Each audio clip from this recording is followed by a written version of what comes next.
Good afternoon, ladies and gentlemen. Welcome to this first session of Enable, Evaluate and Excel. I am Banu Dandona, Joint Director with the ICSI. We have with us today Mr. Pawan Kumar Vijay, past President ICSI, and CS Ranjit Pandey, our Central Council member. CS Ranjit Pandey will give us an overview of the series and the expectations and the thought process behind this initiative of the Institute. Mr. Pawan Vijay will take us through the topic for today, which is with regard to the role of Company Secretary under the Companies Act and how we can enhance that. I hand over to CS Ranjit Pandey. Good afternoon. Welcome everyone to the series on Companies Act, Enable, Evaluate and Excel. You must be wondering why series on the Companies Act 2013, because every company secretaries are considered as one of the experts of the topic, that is Companies Act 2013. But our Honorable President ICSI Dr.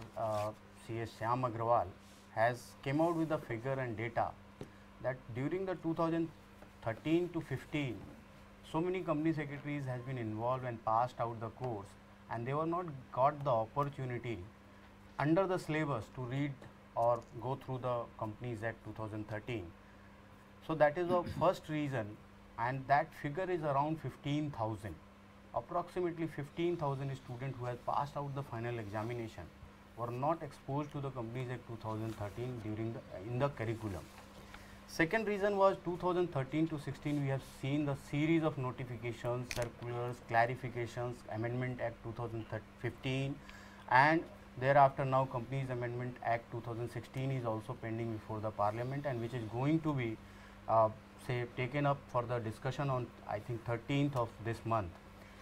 So we thought that in order to give the insight of the Companies Act and practical inputs to those students or those fresh members, young members, and also to cover the various notifications, circulars and amendments done in the Companies Act and practical difficulties members are facing, that should be covered with the eminent faculties. We are going to invite the eminent faculties for this particular series and cover the all transactional related things. We will not go chapter by chapter, but definitely we will try to cover each and every chapter, and our focus will definitely be on the transactional things which are going to be covered under the Companies Act. We will cover related party transaction, we will cover deposits, we will cover incorporation of company, private placement, FPO, IPO, and of course director, SS Secretarial Standard 1, Secretarial Standard 2, and public offering will also be covered. Then we will cover debt security including bonds, compromise arrangement, amalgamations, and NCLT related provisions, procedural aspect and practical aspects. So friends, what I am trying to know from you, that whatever suggestions and ideas is coming in your mind, or if you think that some kind of transactional thing which is there in the Companies Act should be covered in the series, although we have finalized the all 25 to 30 lectures and divided into the various parts, and these series will definitely cover at least 25 to 26 or 27 series. If you consider that whole Companies Act has not been covered, then at any point of time you come back to the Secretariat or Banu Dandona for the same, and we will cover that topic, include that topic also. Your feedback and suggestion is always welcome. Coming to the today's topic, today we have with us Pawan Kumar Vijay, past President ICSI, and he needs no introduction. He is Managing Director Corporate Professional and past President of ICSI, and very well known personality. He is also Chairman of the Secretarial Standard Board and also involved in the various chambers and industry chambers.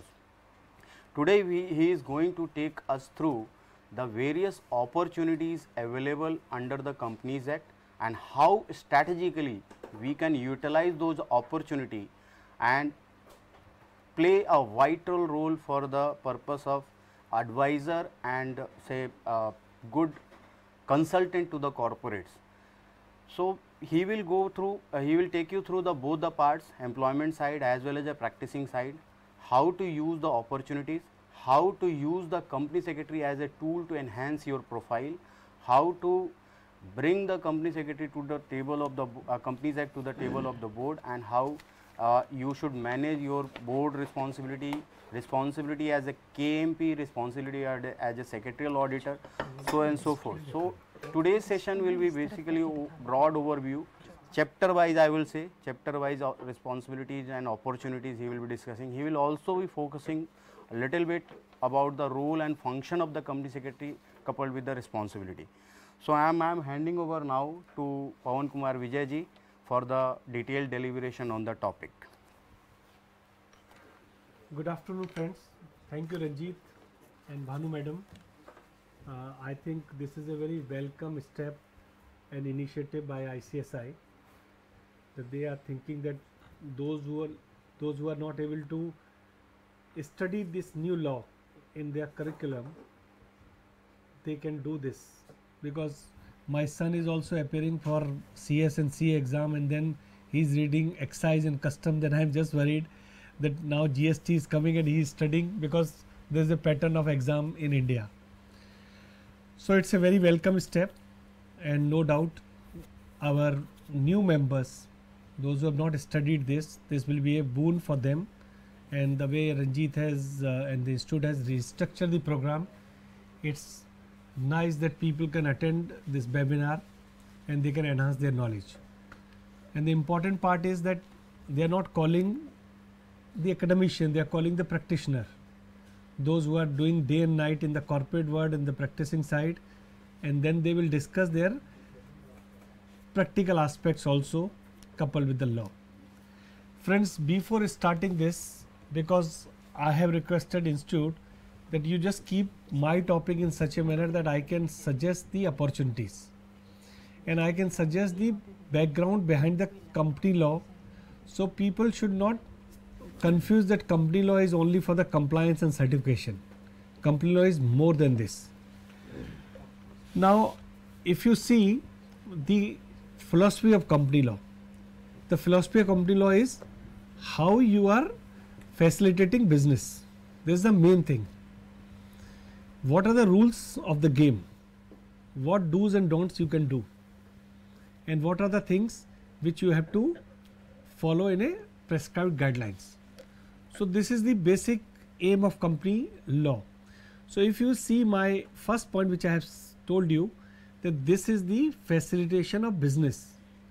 And today when we are seeing our number in India, in the world, that ranking in doing business, we are not in a very good position. We are in 140 number. So the company law has a main important aspects. For opening and closing business, company law is the main part. And if we are not improving the company law compliance, company law procedure, company law system, we cannot achieve the target which Prime Minister wants. So these are the things which are really trying to help, that how the industry and how the company and how the foreign business should be facilitated by doing following the company's law, and how the company law can relax, compliant, should be very systematic, and they can do this.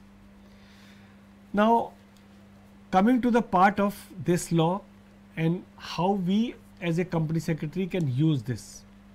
Friends, my first and foremost important point is that people think that I have a knowledge of company law, that is sufficient. It is not correct. We have to have a knowledge as well as practical aspects.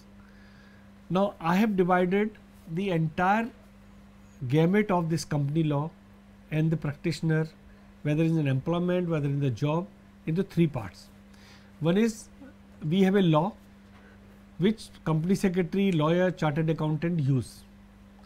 Then we have a compliance. In the compliance, we have a certification, we have a audit, we have various other do's and don'ts that is also used by especially chartered accountant and company secretaries. Now third foremost and very important thing, which we are ignoring sometime, that is called business. Business in relating to our knowledge, our role.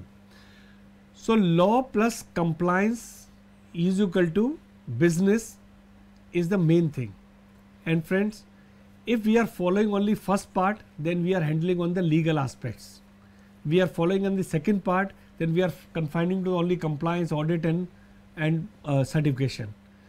But if we want to grow something and do something differently, something bigger and something which is open, because sometime what is happening, I am seeing the biodatas of our members, specifically the new members. Now sometime I am surprised, and always I am telling members that why you are writing this type of biodata. Now this biodata reflects their mindset also. You take out any new members CV and you will find 80 to 90% members are writing certain things like what you can do.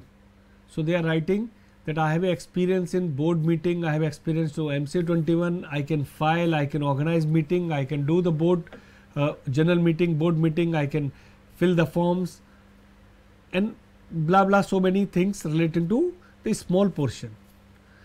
Now when I am asking these people that you have studied 100 laws and you are just writing only the portion connected to the Companies Act, and in the Companies Act only the procedural part. So overall what you have studied, you are just presenting only 10%. Now this is one very important thing which I want to communicate to all when I'll explain to you what are the opportunity available in the Companies Act.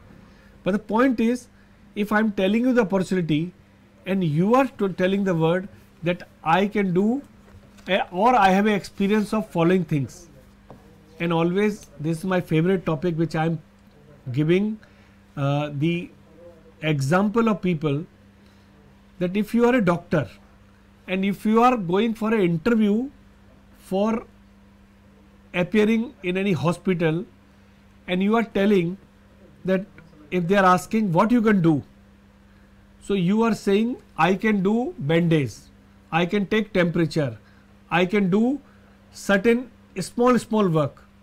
So people will not take you for doctor, they will take you for compoundership. So the point is that we must understand that we are studying so many things, we have a vast scope, we have a lots of opportunity. So why we are confining to the small portion of compliance relating to corporate law? There is one incident. I went to Ludhiana for one lecture on LLP when LLP came. Now LLP example I am giving you how the LLP things we perceiving and how the business people perceiving LLP. When LLP presentation I was giving, I told what are the advantages of LLP, how you can do, what are the things. At last some member asked, when my session was over, they asked one question, sir, where is our certification and compliance? So I told the entire LLP law is for you. Same thing I am also telling today also, the entire Companies Act for you. You should not see only the small portion. Now in the LLP portion, I can tell you the example.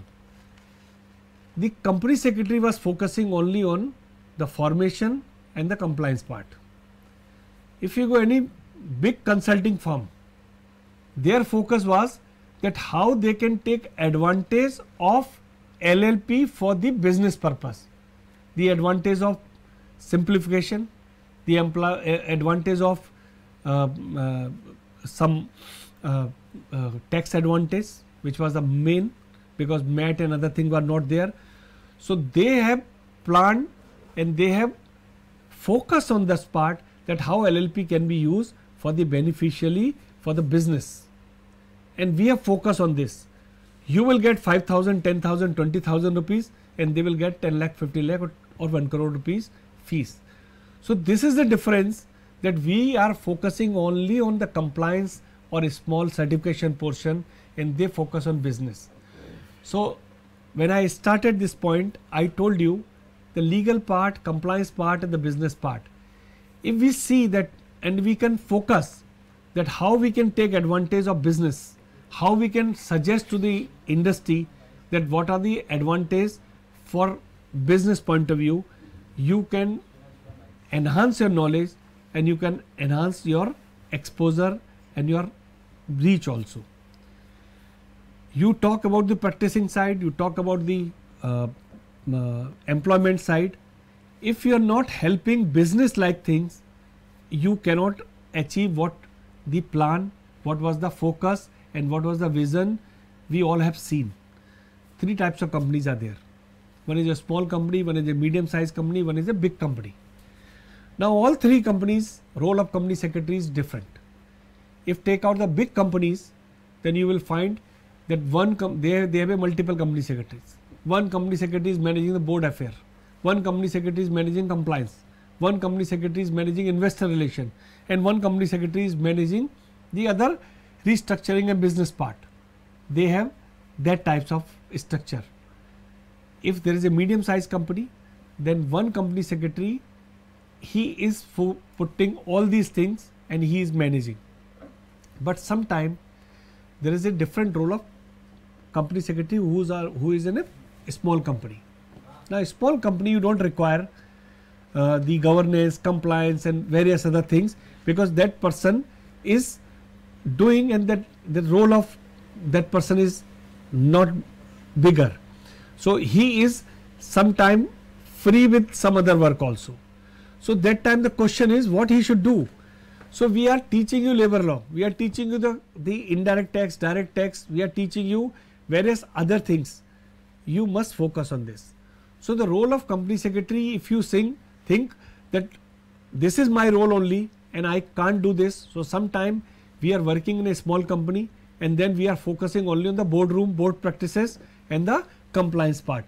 So that is not sufficient proposition for business. So that's why sometime they oppose.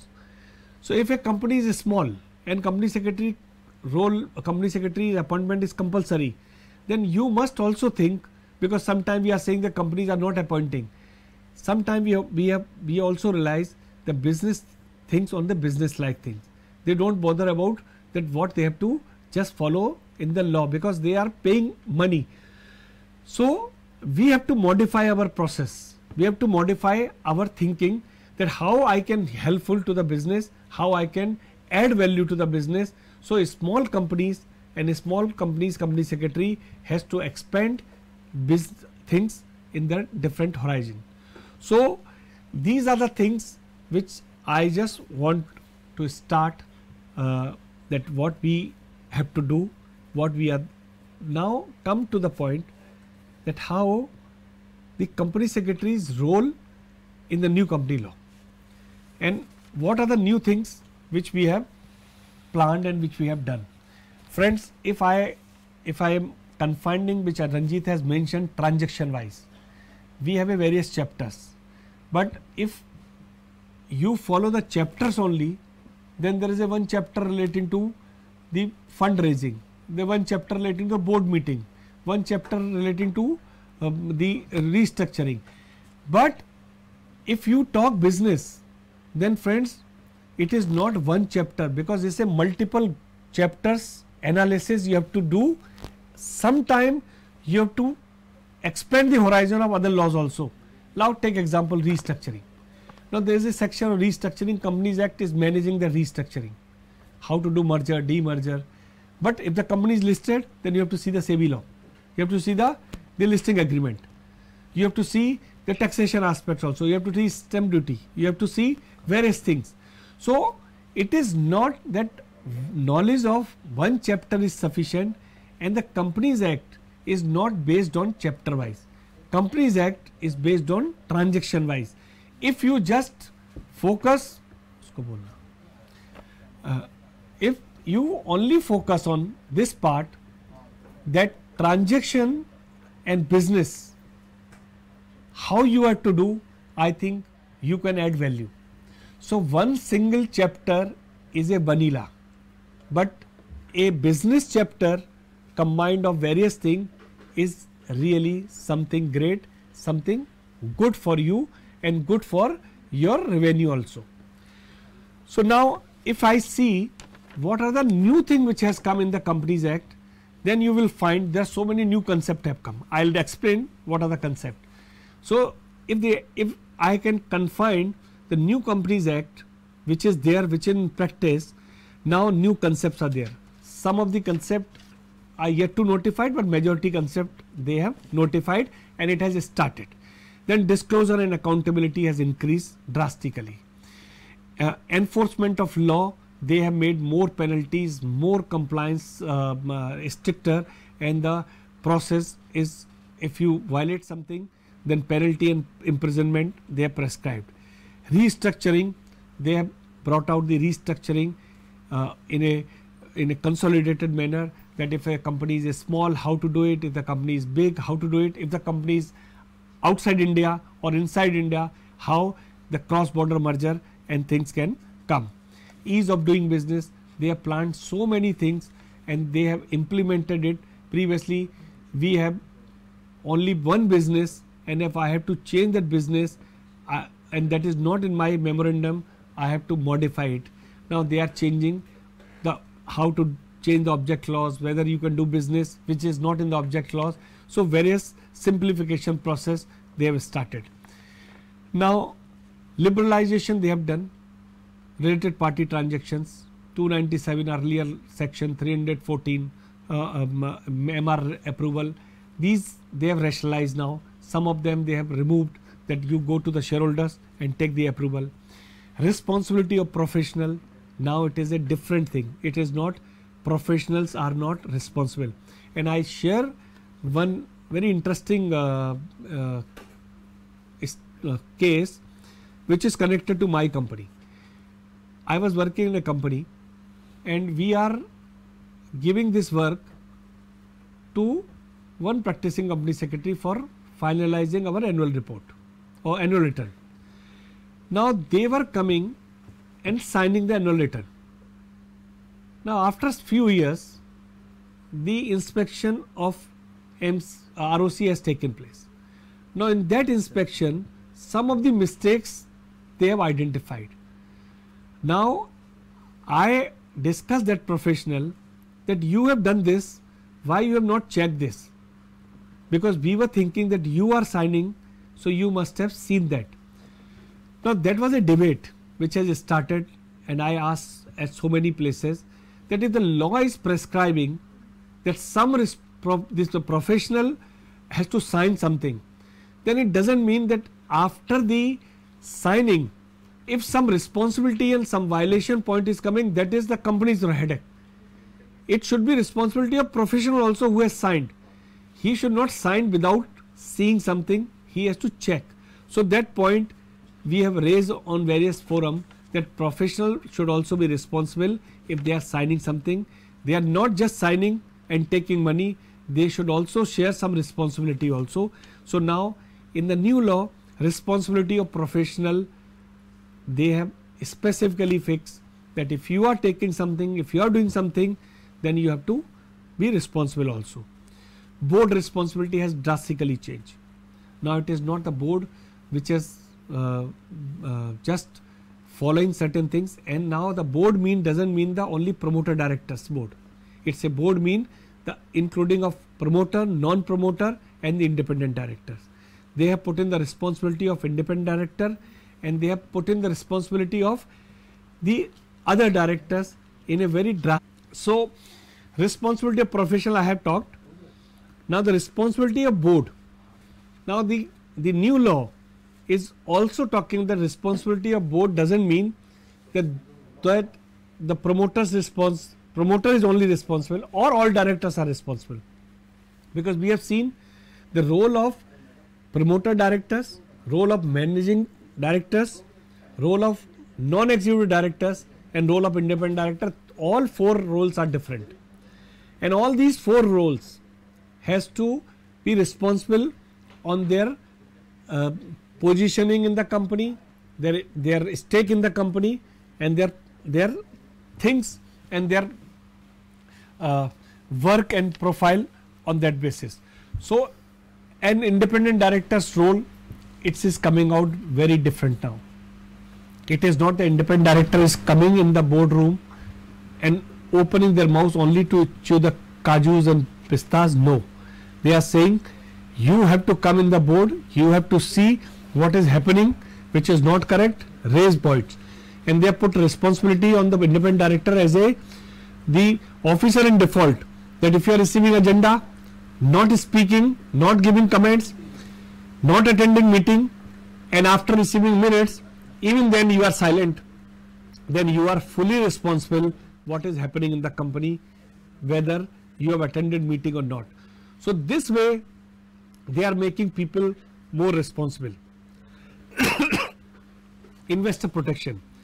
Now in the law, investor protection, various new things they have started. Class action suit, the dividend and the share transfer to the government account, the treasury stock should not be there now. So, and what are the investors relation, what investors should do, these are the new things it has come out in this new law. Corporate governance. Now corporate governance is not the word, it's a holistic view in the new Companies Act. What are the corporate governance things, what you have to follow, what are the responsibility, what disclosure is required, who is authorized to do, who will take care of this part, who will give the permission, and on what permission, what way you can move. These are the things which are there on governance part. So these are certain new things. Now books of accounts, in the new law they have prescribed what is the meaning of books of accounts, because that time there was a confusion in earlier era that what is books of accounts. Now the technological also they have enhanced that how you can use technology. Video conferencing, board meeting is allowed now. You can keep your records on digital basis. You can manage things digitally. You can do the e-voting system, which is also part of the law. So they are prescribing that how technology you can use. Then corporate social responsibility, that is also the new word they have coined, that 2% you have to spend, and this is one area where entire parliament, entire member of parliament, they are very interested, and the government is working out and taking views how the CSR spend can be more structured and more rationalized, and the government is focusing on that part also, that how the corporate governance structure in the Indian scenario can change. NCLT, it's a new thing which has come, and NCLT, friend, it is one area which will change the face of the practicing company secretaries and the professional, those who are managing company law, in totally in a positive and in positive and as well as in a very extensive way they are working out that how NCLT can help. I will explain NCLT with the practicing side. Corporate compliance management, secretarial audit, fundraising, fast track courts, reconciliation. These are the things which are there. Related party transaction, that is also they have restructured and they have restricted also what you can do, what you can't do. KMPs, that is also new, which I'll explain to you. Auditors, the auditors mean what? Auditor is not only the statutory auditor, it's a secretarial auditor, it's a cost auditor, and it's an internal auditor. Okay, they have done accounting standard, that is there, but auditing standard they have prescribed now. The board meeting, internal audit, there's a new concept and new process they have prescribed. Now these are the macro view which they have introduced. Now question is, why they have introduced all these things? Friends, if you see, the India is a reactive legal process in country. We don't research first and do this. We made the law on the basis of reaction. So this company law is also reaction of various scams. IPO scam, Satyam scam, stock market scam, Sahara scam, the Shraddha scam, Speak Asia scam, Vanishing Company scam, Reebok issues, Sheshagua, CRB Capital, the list is long.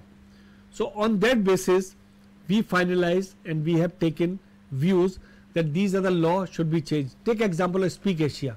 There was a company which was on the multi-chain process, and they were doing something.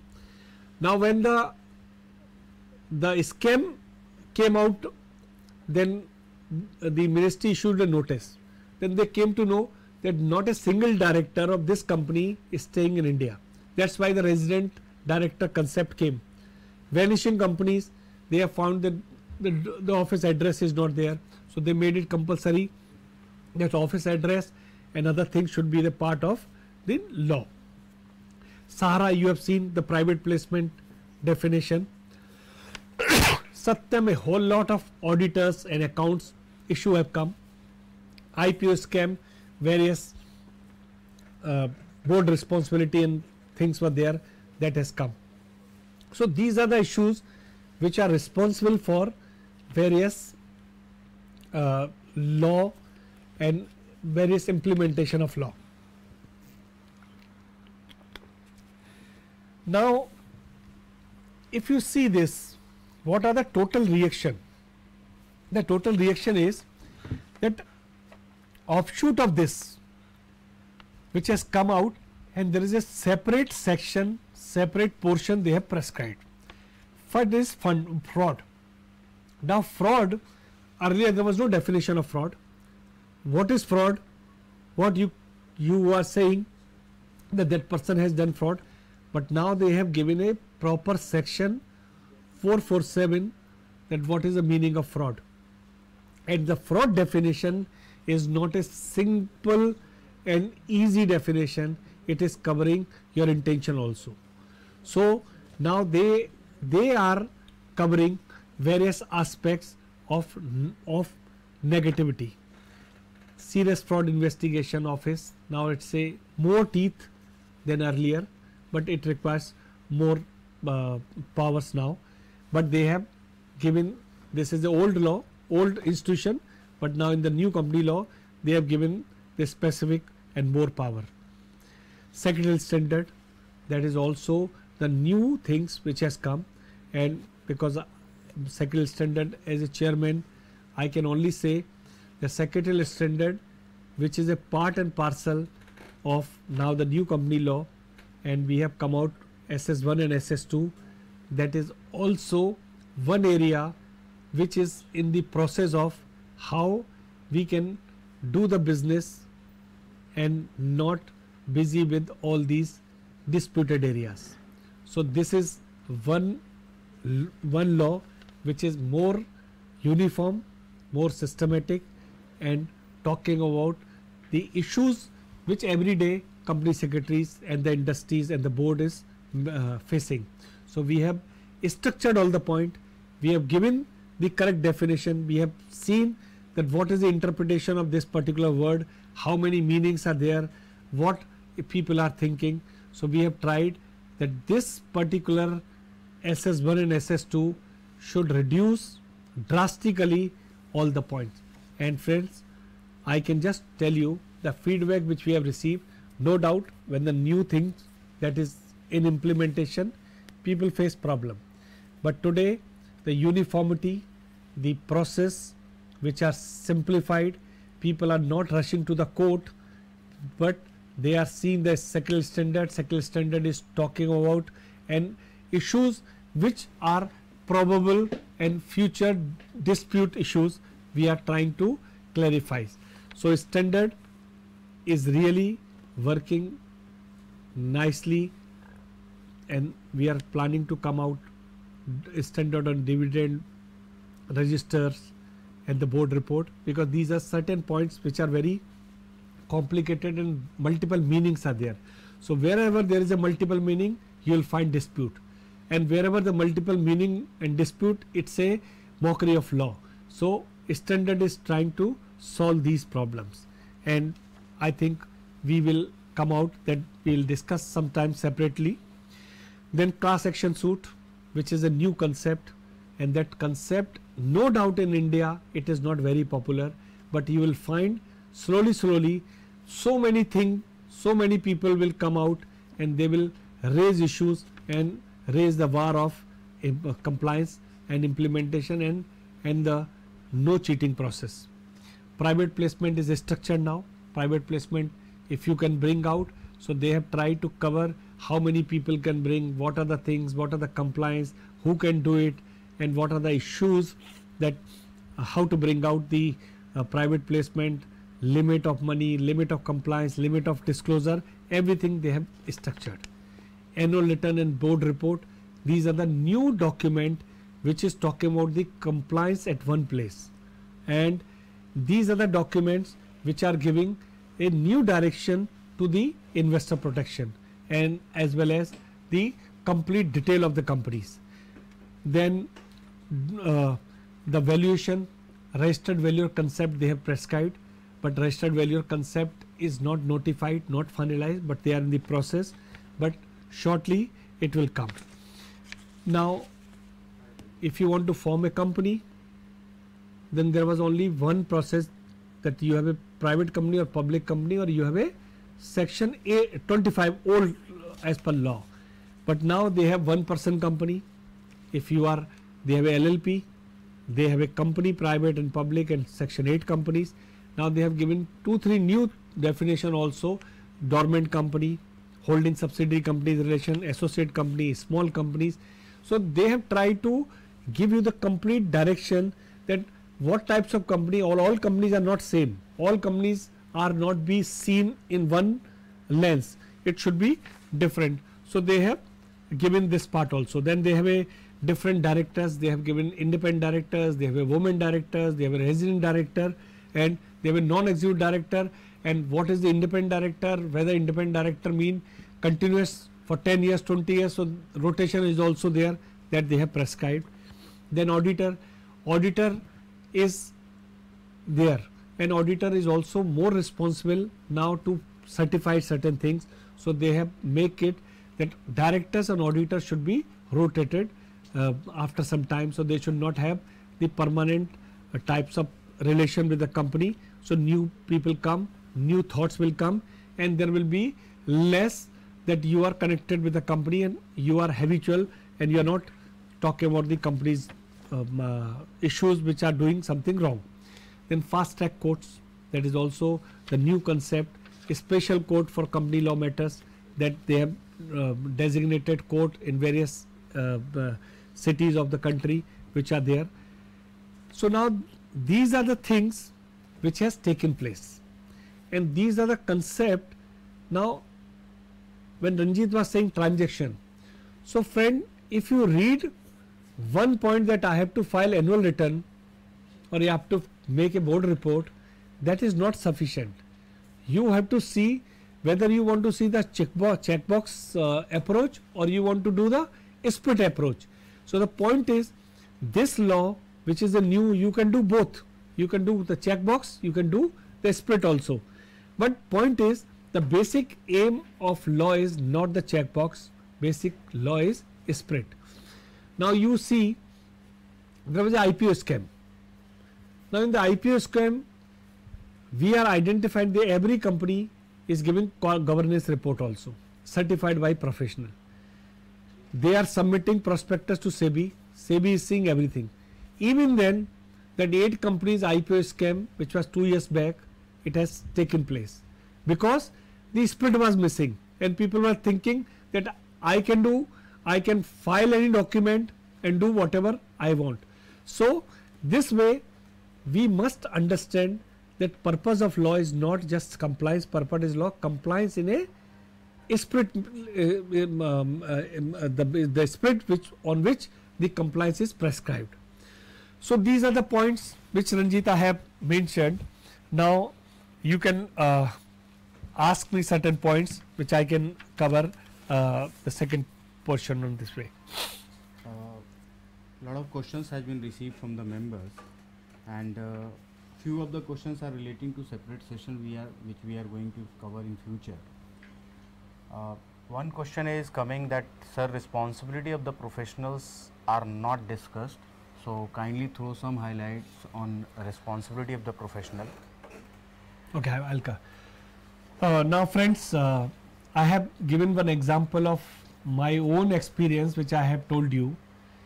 The professional, if you are company secretary and the law is prescribing certain responsibility on your head that you have to do this, so it means they are treating you extended arm. So what work the ministry or the ROC and RD office is doing, they are thinking that some portion the professional can do, or first checking they can do. So they can do only the second portion which you are left out, or something, some higher level things, because they have a multiple information and they can confine and they can suggest.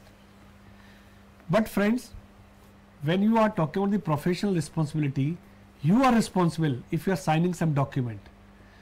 What we have seen, that people are signing first and report later on.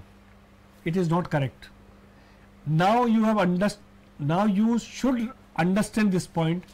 Section 447 fraud is applicable to all professional now, and you are not alien from this part.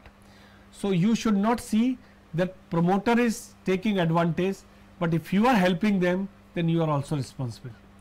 Yes, no doubt, sometime you are doing some genuine mistakes, understanding may be different, that is a point which you can use for your defense, but prima facie you should not be part with the wrong side.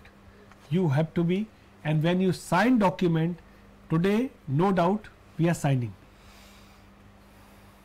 but understand that day is not far when the law, the regulator, the court, everybody is coming heavily on the professional, that you have given this responsibility to verify.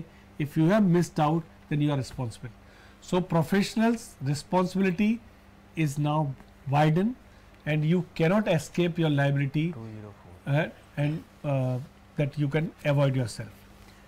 Another point which is coming, and lot of freshers are basically attending this program, they are of the view that how to get new clients and how to decide how much fees to be charged from the clients.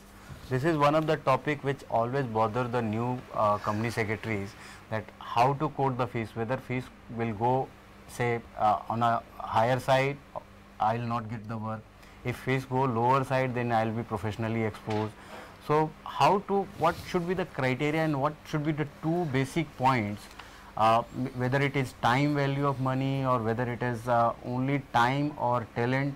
So on what criteria they should decide the fees, and how to market themselves for getting the clients, new clients. First of all, those who are new and they are starting the practice, so my suggestion is slightly radical. Now you are doing practice because you are not getting a job of your satisfaction, or you really want to do practice. That is a one fundamental point. You should not start practice if you are not inclined towards entrepreneurship and doing this work. It's not a time gap arrangement, because practice area is not, it's a full-fledged business, it's a entrepreneurship, and you should learn the trick of that, how to manage client, how to manage office, how to bring business, how to satisfy your client, everything's are there. So you should understand that you are not only focusing on just starting your practice. So if you are starting practice, I think first do some work somewhere, whether it's a big firm, whether it's a small firm, whether it's a company. So you will learn so many things, because I have seen, if you see our 50,000 members profile or student profile, they are majority mean 95% plus, they are from middle class families, and this is everywhere in all 3-4, whether it's a law, whether it's a chartered accountancy, there's the same trend. So you have not seen the corporate world. Your family is also not, they may be working in a company, they may be working in some business, but they have not that business expertise and they are not doing business. So if you are doing work in some company, you can get.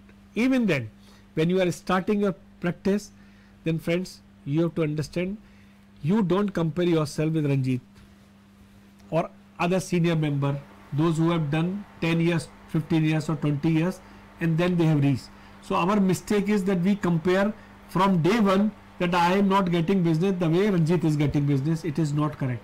It's a process and the process has to be step by step. So this is very simple thing, that how you calculate your, because no doubt your cost and Ranjit cost is different. You can start your office, because we are a professional where we don't require any machinery. We don't require anything. Our mind is our machinery. Our entire thing is in our hand. Pen is our raw material, and we do only laptop we require, only iPad we require, and we don't require anything. We require some books, some software, that's all. So our cost and senior person's cost is different. His expenditure is also different. So always professional, those who are starting their career, they have an advantageous position, that if they have a quality, they can solve the problem, then they can provide service at a cheaper cost, at a lower cost as compared to senior. So you start your business, you start your practice, and then where you will get the business will not come with the marketing, business will come with your performance. If you perform, and this is because advertisement is restricted, so you will get business on the basis of the mouth publicity. If your work is good, I'll tell others and others will come. If I can take we started our company in 2003.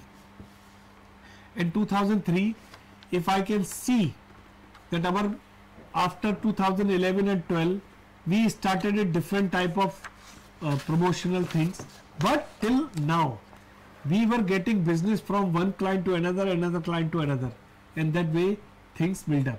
So have patience, make a list of all your known people, communicate to them that you are in this line, because people are not aware. Communicate to the market, to your knowledge, participate in the seminar, practices, discussion, write articles, publish various things, make your blog, make your Facebook post, which should be some knowledge worthy for others. In that way, if you can start this way, then people will come and do. The cost aspect, I have told you, there is no cost.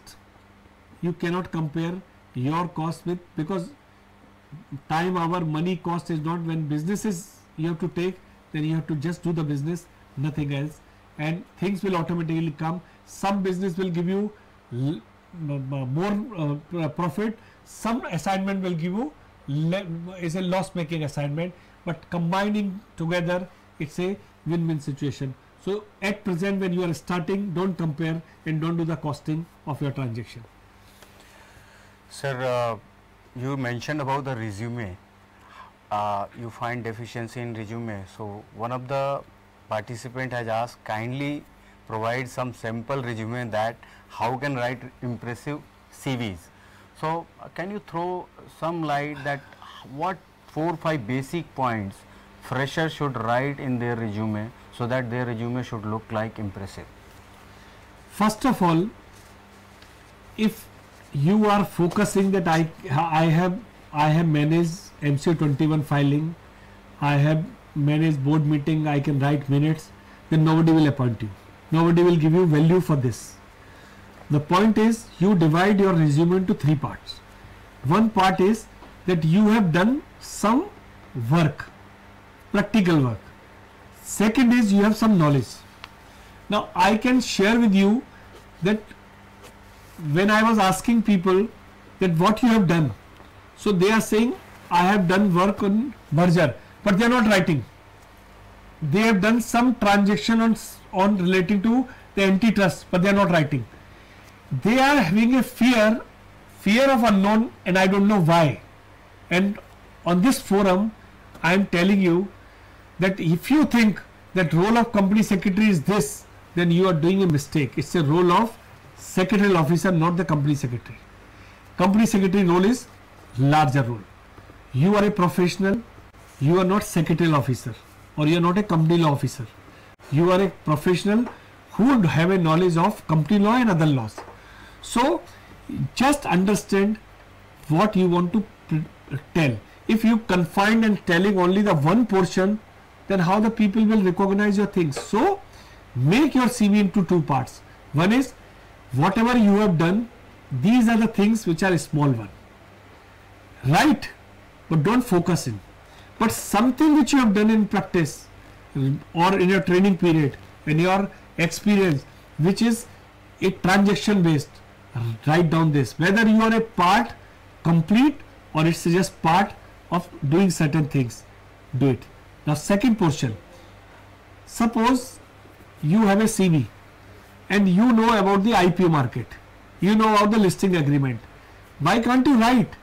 If you are a fresher, what you are saying, that these are the area where I have done work, these are the area where I have a knowledge.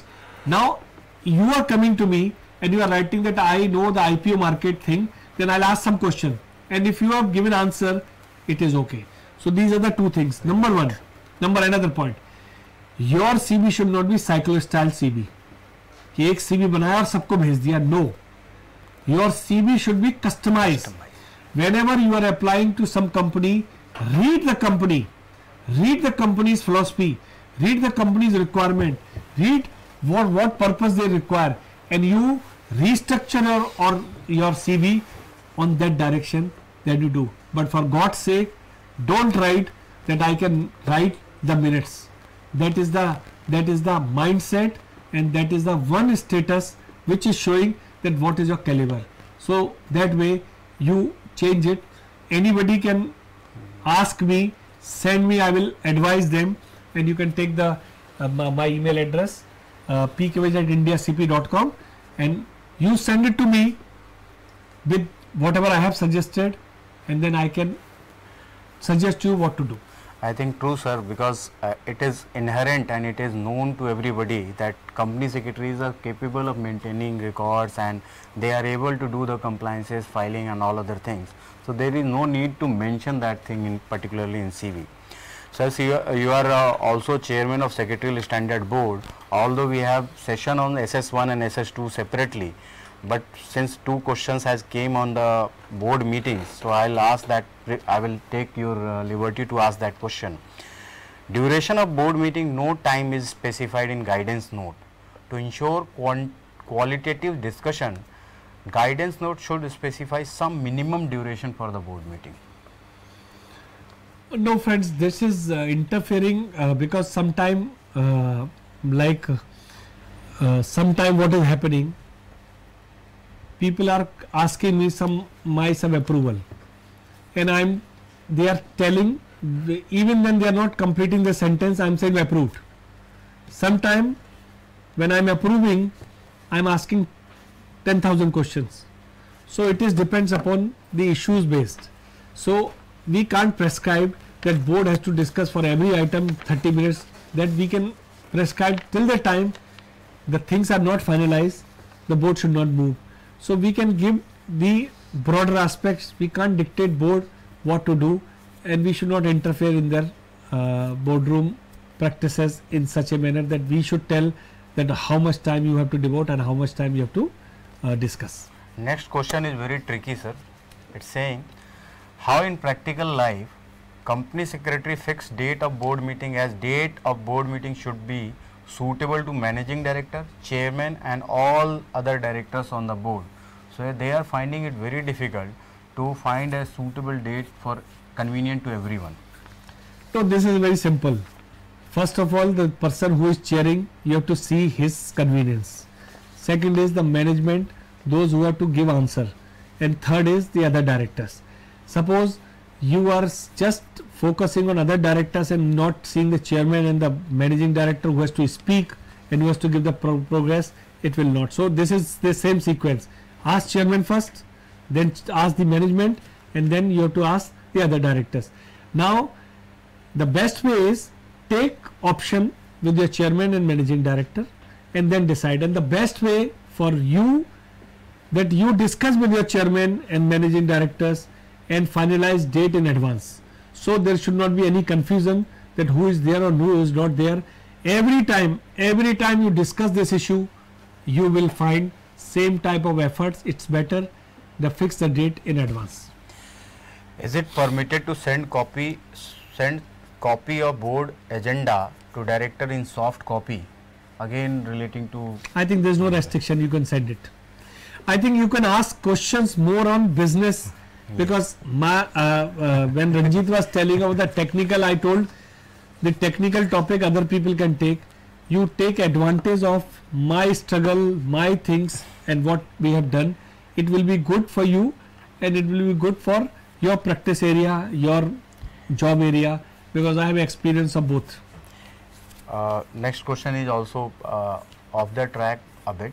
Is there any opportunity for fresher in insolvency and bankruptcy code? Although this session is not relating to insolvency and bankruptcy, but opportunities you can always highlight. No, I was just mentioning the insolvency and bankruptcy law is total game changer. And friends, for company secretaries, you must realize that it is a one separate focus, separate thing, and those who want to do practice in that area, it is sufficiently the complete work. Now there are so many people have applied for insolvency professional and they pass the exam and they have become, but mind it, it is not sufficient. And I am again telling you, the insolvency is a right mixture, which I have told you: law, compliance and business. Here the law portion is 10%, compliance is 5%, and the 85% is business. If you know how to do business, if you revival the business, then you can do. And I am telling you, first time government has given this responsibility to chartered accountant and company secretaries, those who are expert in certain areas, not in all areas. If you want to succeed in this, then you have to understand business, because you are restructuring the business. You can appear in the court, you can do some work, but if you want to restructure the business, you should know the business, you should know the industry, you should know the sector, you should know the economy, and you should know the legal aspects and the financial aspects is a combination. So fresher, those who have a plan to do this career, initially people may not take you, okay, but slowly you can enter into this, or a small company structuring, because in the insolvency law so many things are there. Any employee can file case, any operational creditor can file case, and the amount is also very minimum, 1000 and 1 lakh rupees. So that's a very minimum. So you can identify certain things. So lots of opportunity for all type of people, senior, junior and the fresher, they can do work on this. Although friends, although insolvency and bankruptcy code has prescribed certain experience, but I feel that yes, fresher can get engaged with the insolvency professional and they can take it forward. They can be part of this, and they can. I tell you now, suppose I am an employee and I want my case should be filed, so you can do this. So you can read it, or some operational credit who has to get 2 lakh rupees, and then this is very small amount, but he cannot pay the fees to the senior, but he can pay you the fees, and then you can appear on his behalf. What is the scope of company secretary and responsibility of company secretary as KMP? Now friends, the KMP concept has come, and this is a very welcome step, and that has given a new dimension to our profession. Earlier people were thinking the CFO is everybody, and the CFO and the various companies, the company secretary is reporting to CFO. But after KMP, the issue has come that KMP is a 3 position separate position: managing director, the CFO and the company secretary, and some of other whole time director they have included. Now the KMP is a person who is now responsible for entire area which is prescribed. So you have to work out that how you can do and how you can add value. And now responsibility is clear, authority is clear, and then positioning is also clear. So the KMP is one new area where you have to work hard and provide all things to the management. Now if you are KMP, you are on the top management without saying anything. And the company secretary, I am always telling, he is a one professional who is a parachute professional. First day he is joining a company, so he is landed on the company's rooftop and then directly going to the boardroom. No other professional can be allowed sit in the boardroom except company secretary. So this is one area. And then you are interacting with whom? You are not interacting with the junior management, you are interacting with the top management of the company or top decision maker. Now this is up to you. You want to take advantage of this, or you want to waste that advantage and just noting down the minutes and doing this. If a company secretary is also having accounts responsibility, then what will be extent of his responsibilities? Look, that depends. If a small company and the company has no chartered accountant, then there is a possibility they will give you responsibility that you manage. Now this is depend upon your terms and condition with the management, what they have prescribed. So there are two things. One is the terms and condition of your appointment. Second is the terms and condition as per the law. So whatever responsibility management is giving and whatever responsibility you can take, that is depends. Because I was of the view, as much as responsibility will take, as much as your wallet will go up. Now if you are not taking responsibility and you want to do something, I think that is not workable. So take responsibility, your position will come and money will also come to you, and your overall development will also be there. My question is, what if the company does some non-compliances and the CS does not know about that, or the management is not listening to company secretary? What is the liability of CS in that? These are the dilemma questions are coming every time. The answer is simple. First, the management will say do this, and you are saying this is not correct or this is not practical. So you have to identify the morality and ethics and the practicality. Sometimes we without understanding, without interpreting, we say this is not possible. So no management is interested to listen, no. They are interested in how you can solve this within the parameter of law. But some management wants that even then there is a violation, you do it. Now it is up to you. If you are not able to convince management and then you are doing, then you are also party. So if you are a party and you want to sail in the same boat, there is no issue. You have to face same consequences. If you think that no, management is doing wrong and it is totally ethically wrong and I will also be responsible and I can't take, then you have no other choice but to say goodbye to the company. So these types of things will come to you, whether you are standing on that or you are molding your management.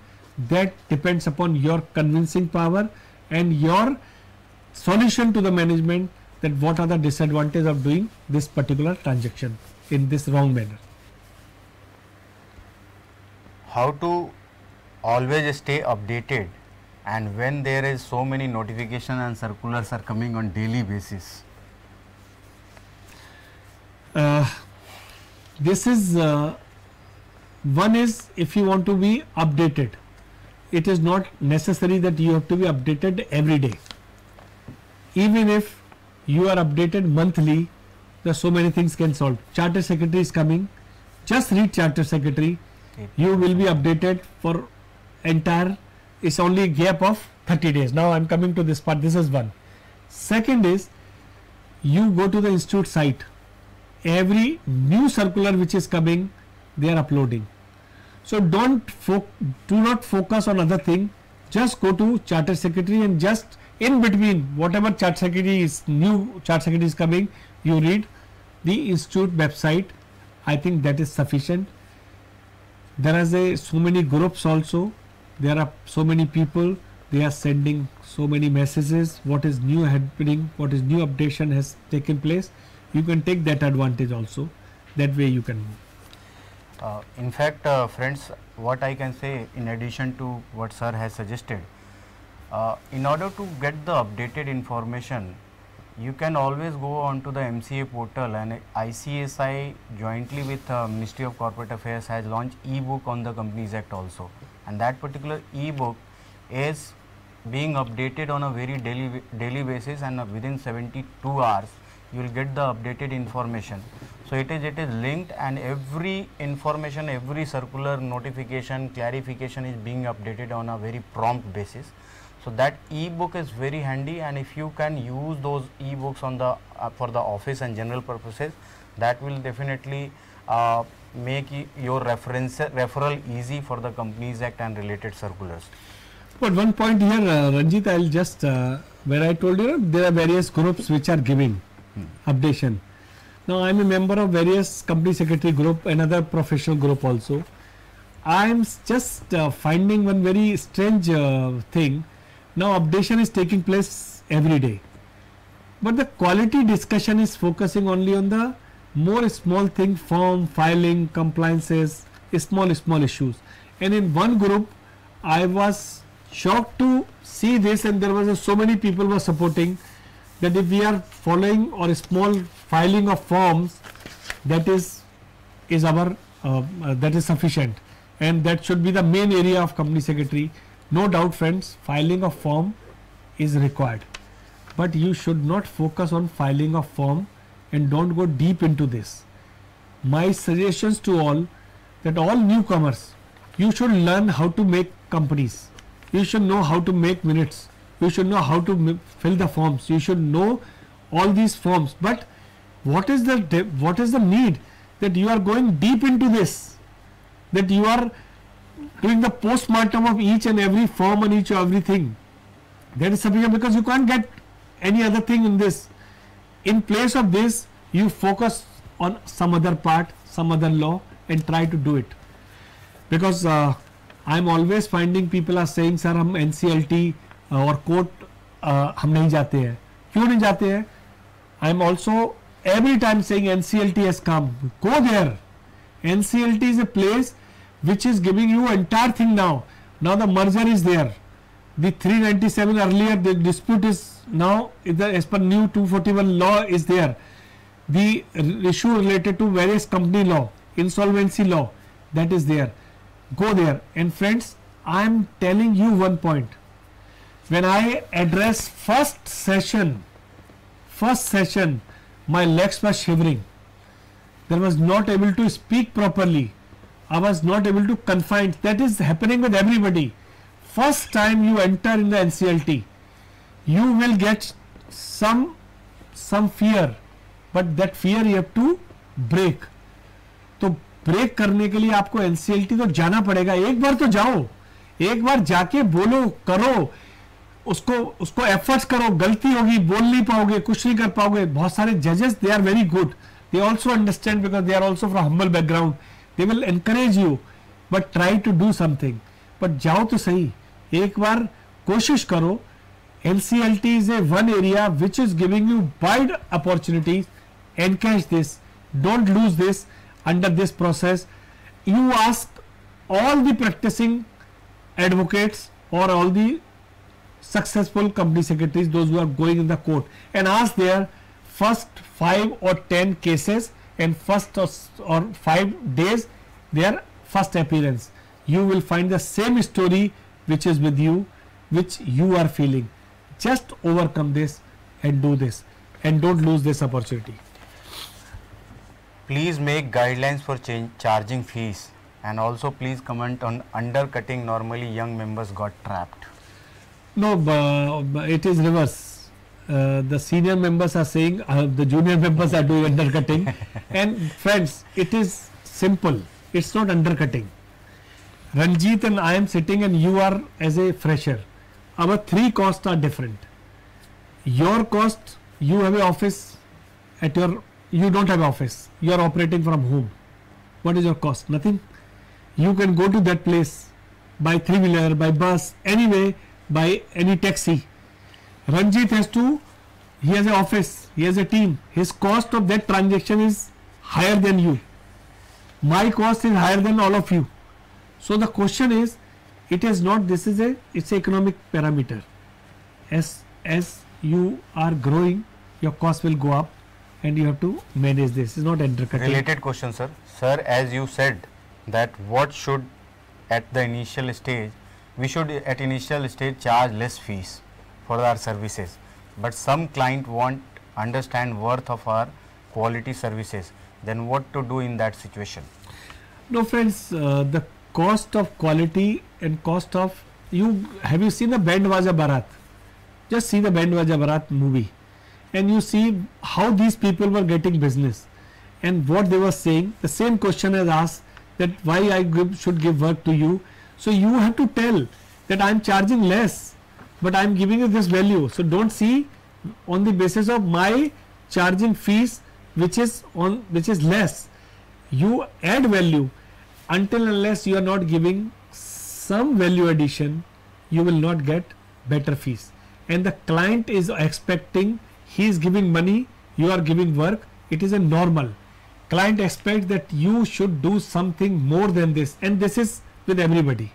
You are going to restaurant, you are going to some caterer, he is doing some function at your place and he is giving something addition what you are expecting from normal base. You will feel happy and you will always be with that person. So try to do hand holding, give something, give some confidence to the client, and the client will be with you. How law plus compliance is equal to business? Kindly elaborate. Law mean what advocates are doing, interpretation, going to the court and doing. Compliance mean you are doing audit, you are filing form, you are certifying things. Now certifying things is the most riskiest thing today. Whatever you are certifying, you are responsible. Now these are the two things. Now third is business. Friends, all successful professional, if they are not able to understand business, they cannot succeed. Your first quality is that you must learn the business. And what is business? I'll tell you. Now you are doing some compliance or you are doing some filing of forms. Now you are thinking that filing of forms, somebody is giving me 5,000 rupees or 2,000 rupees, theek hai main kar dunga. But friends, everything is connected. If you are, suppose he has given you one assignment of incorporation a company. Now incorporation a company, and my plan is that I will incorporate a company and then I will apply for a government tender. So now you are thinking that my fees is 20,000 rupees. So what is, I will do it. But your 20,000 is a 500 crore business for him. You are doing merger and the case is delayed. 2 days, 4 days, 5 days, 10 days. You are thinking what is the problem? Case to delay hote hai. But every day is a cost for him. So you must understand business, that what is his, and enter the shoes of the client, understand things and understand that why he wants this, because sometimes we follow law. We are saying that this can be done like this, but he is thinking that this can be followed by this way, and this is his need. So you have to understand his need. That's understanding the business. So you have to do combination of all three if you want to succeed. Now the CFOs are handling the company and management asks CS to work under him. Kindly advise what to do. देखो ये problem, this is the problem with everywhere, and this conflict is earlier was very non-contested, that if you are working, you are under this. Now slowly company secretary after KMP and the company secretaries are becoming so big, and the things are coming out so differently. The CFO and company secretary's role are different. Some company, the CFO is very strong, so the management thinks that reporting system should be there, and it is everywhere. It is not only CFO, it's a CFO who has a experience, who is doing business and who is a part of the company's management. So it is not everywhere that every company secretary has to report to CFO.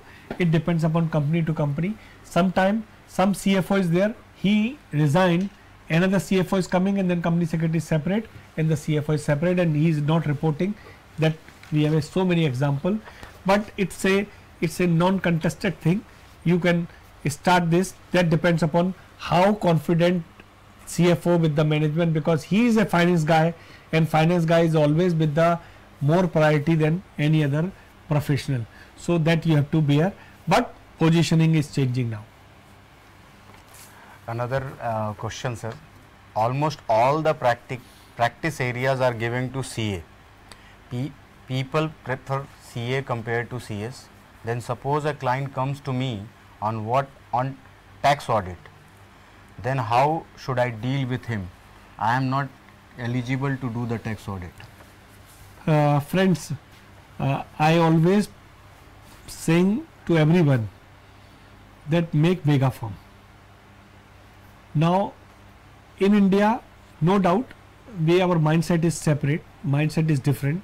We don't focus on this part, but till the time we were not able to form a mega firm, make a tie-up. Now if you have, what is happening, a client is coming to you and you are not doing that work and he is going to Ranjit is doing, then he will not come to you for your small thing also, he will take up. Now this is happening with the big firm. They are taking the client and doing entire thing. So you have to work out that you provide all services either in your office, you should have a full-fledged service company, or you have a tie-up, so the client should have with you, and to whom you are referring your that business, you must focus that he should have a the non-disclosure agreement, that he will not take away or poach your client, and then you can work out. So you are not doing taxation work, but you have a tie-up with tax consultant who can give work of company law, security law, FEMA law and various other law to you. So this is a reciprocal arrangement you can do. Many companies are not adhering secretarial standard. It's being taken for granted. So how to enforce the applicability of the secretarial standard and or to make the management understand its significance? So there are two things. One is understanding yourself whether you are convinced it's a compliance or it's a process. So friends, it's not a compliance, it's a process. It's a process for good governance, process for good management. So if you are convinced that these are the things, like take example, you can share with the management that sir, for this issue there are two different opinion, and now secretarial standard is giving one opinion. Take example that the chairman has a casting vote. Now law is silent on this, but schedule says chairman has a casting vote. So now you have suppose there is a dispute in the management. One part is saying chairman has a casting vote because that's their chairman is there. The other part is saying chairman should not have a casting vote. So they will search case law on this, and they will search case law for their own benefit, and then they will fight. And even if decision is taking place, they are going to the court. But now as per secretarial standard and as per schedule, we have taken out and made that chairman has a casting vote. Now all disputes are over. I am sending a notice and we are saying notice should be acknowledgeable. So the people are fighting in the court that meeting has taken place and they are not informed. So the now issue is going on. First the case will admit, then they will fight, then they will discuss, and later on after 6 months or 8 months, 1 month, it is proved that notice has not delivered. So the case is dismissed. But today the first hearing, your case will be dismissed or admit. You just prove this, that I am a board, I am a director and I have not received notice. So they will say I have sent a notice. So you have to ask, show me the acknowledgement copy which is prescribed. If you are proving that yes, it has not received, the meeting is invalid and there is no, whatever decision they have taken is void. So in the first stage the matter is over. For those companies not required to appoint company secretaries and use services of CS only for filings, how do we provide value addition to those companies? Friends, because I am representing industry chambers also, and I am interacting with various, first of all, our growth is hampered by compulsory appointment. Now that is a tool in our hand but that tool should not be used for arm twisting, that management is not appointing. I have a 5 crore rupees company or 10 crore rupees company and there is no business, because say investment company, why should I appoint a company secretary? That's management is asking this question. Now you are saying no sir, 10,000 is a 10 crore company but no business because capital is there, so you have to appoint. But you have to understand, if there is no business, they will not appoint, or they will fight and they will discuss with the regulator that remove this condition, and that's why it is happening. So if the company is not doing and you are doing certification or you are filing forms and doing this, you convince the management that sir, there are so many other area we can do. I have seen and I have discussed with various practicing members, they are going in a company, taking their bag, directly going to the room, signing paper, coming back, and then they are saying the company is not giving any other work. But friend, if you are going in a company, you are listening that they are planning to merger, they are planning some other work, they are planning some other issues, you participate in this. So we have one approach, going and signing and coming back. We are not opening our eyes, we are not opening our ears and then talking to them, then you will not get. So try that, tell management what value addition you can do. And friends, if you have anything within your limit, and for companies, those who are doing big business, the compliance and the management cost is not much. You add value, they will give work to you.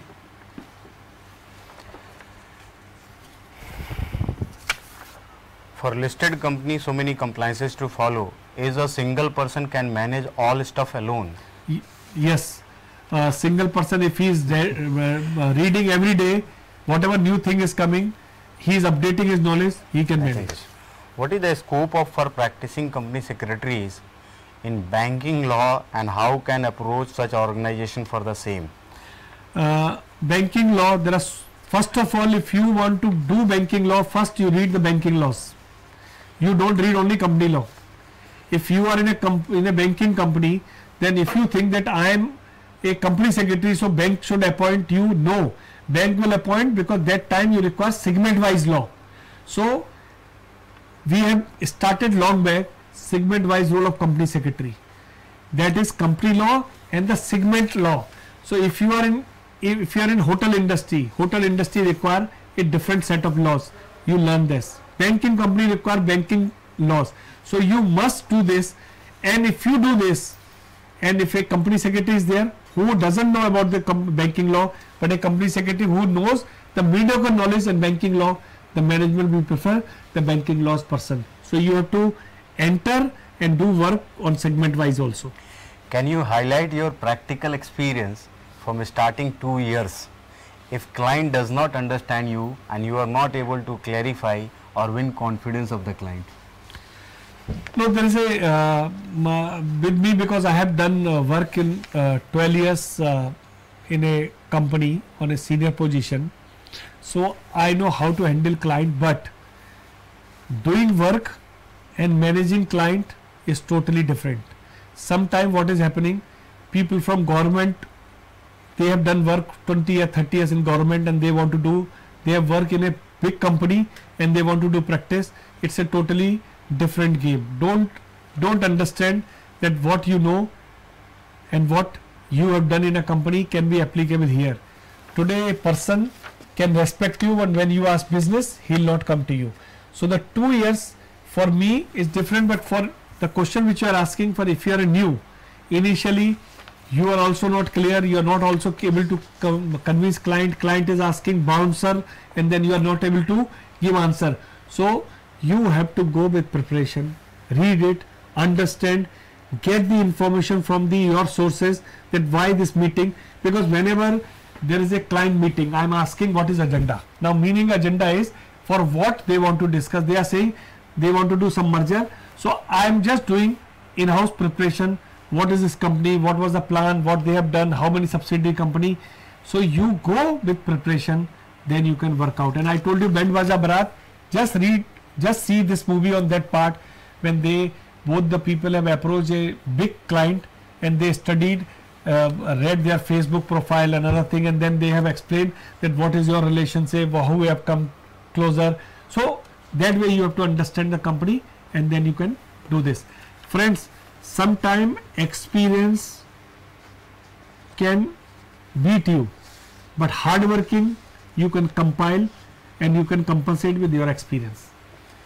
Sir, now I'll ask 5 questions together because all are related questions. The initial assignment received are only certifications, pre-certification. How can one break through to problem solving and assignment other than certification? That is number 1. What step I should first take when I start my practice? Third one, what are the areas in which company secretary can practice besides company law? What are the global opportunity for company secretary in practice and employment? Sir, I have started my new practice, but I find it difficult to convince people to take my services. How should I convince people to take my services? All are related questions, so you can answer in one. No, actually this is a full day session. And you can do. The point is, understand the last question I am giving answer first. Understand, don't compare with seniors with your practice. If you are joining a company, your salary may be lesser, but after a year it will be higher. After a year, same thing happened with you also. First of all, first question, how to bring business. So the bring business, there is a very simple formula. Business will not come because nobody knows you. They will know you when you will. So make a list of all your known people, all your known relatives, all your known friends, and communicate to them that I have started. So number 1, there should be total clarity that what you are doing, and you have to convert. Sometime what is happening, I'm a illiterate person, but on your relative, but I have so many contacts. I don't know what you want, what you are doing. So in the layman style, you have to communicate to all your contact people, and then you start first assignment. When you are getting, try to get more work in that company. It is not certification. You study. I have seen people that they are doing certification of that company, and if I am asking what is the capital of that company, they will not tell you. I will ask what is the business of this company, they are not aware.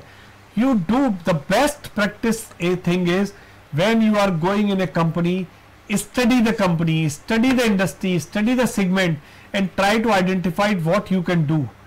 New areas you can do. There is a possibility that you have designed something, you realize that this company is not doing this, and you are suggesting some solution for that company's thing. Vanilla process will not be there. Product based things you make it, because some company has so many legal cases. So you can go and tell them, and I'll tell you my story. I started my career when I was doing ROC training. That time I was no job and no practice area, so I was doing the dividend work, and I was in the department of ROC dividend division. So one day I went and I was understanding. So they were saying that these are the dividend people have not encashed. So the amount was 10,000, 20,000, 15,000, 7,000. At that time in 90s, that amount was very high. It's not a small amount. So I was asking why the people have not taken. So they told me that they have sold the shares or some other thing. So I understood. I asked him, please explain to me. He told me the process. Then I thought, let's do this business.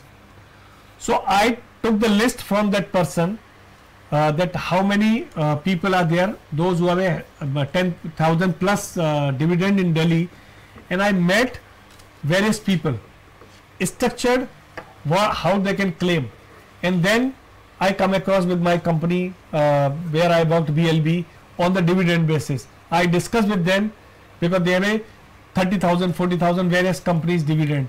So they told me, and this was my starting of my career, which I have started, that when I went there for this work, so they told, no, you just come and what you can do. I told I can manage your all bad deliveries, because that time bad delivery issue was there. So they appointed me that okay, you manage our bad delivery. Now the question is, because they were not finding professional, so you have to search what is his unstated need. Stated need, everybody, this document is telling what is a stated need, but you have to understand the client unstated need. You have to make one product which can solve his problem, and then you can move on. So friends, there is no single guidelines, but point is start करो, enter करो, client को समझो, उसकी need को समझो, अपने हिसाब से मत करो कि मुझे सर्टिफिकेशन करना है, उसकी क्या प्रॉब्लम्स है, उसके ऑफिस में कौन सा एरिया है जो वीक है, उसको समझने की कोशिश करो. और तुम, you are a professional, you can confine, you can combine so many things and do this. Bed delivery was not my area, but I was aware that how to do it. So I have started this. So it is a beginning. Start something which is professionally acceptable to you and do some work, and then things will automatically move on and move on.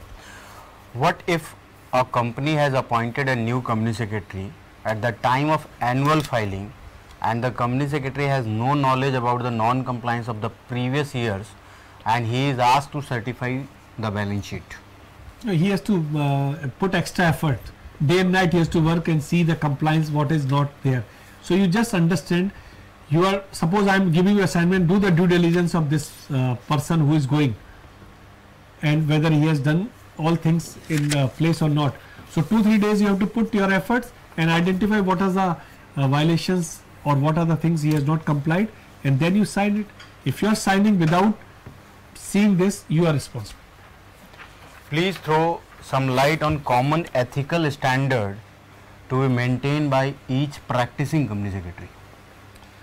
Why ethical practices of practicing company secretary? Why not employee? Why not employee? And I am very pained to say on this forum, now the one very bad trend has started, and that trend will spoil so many things.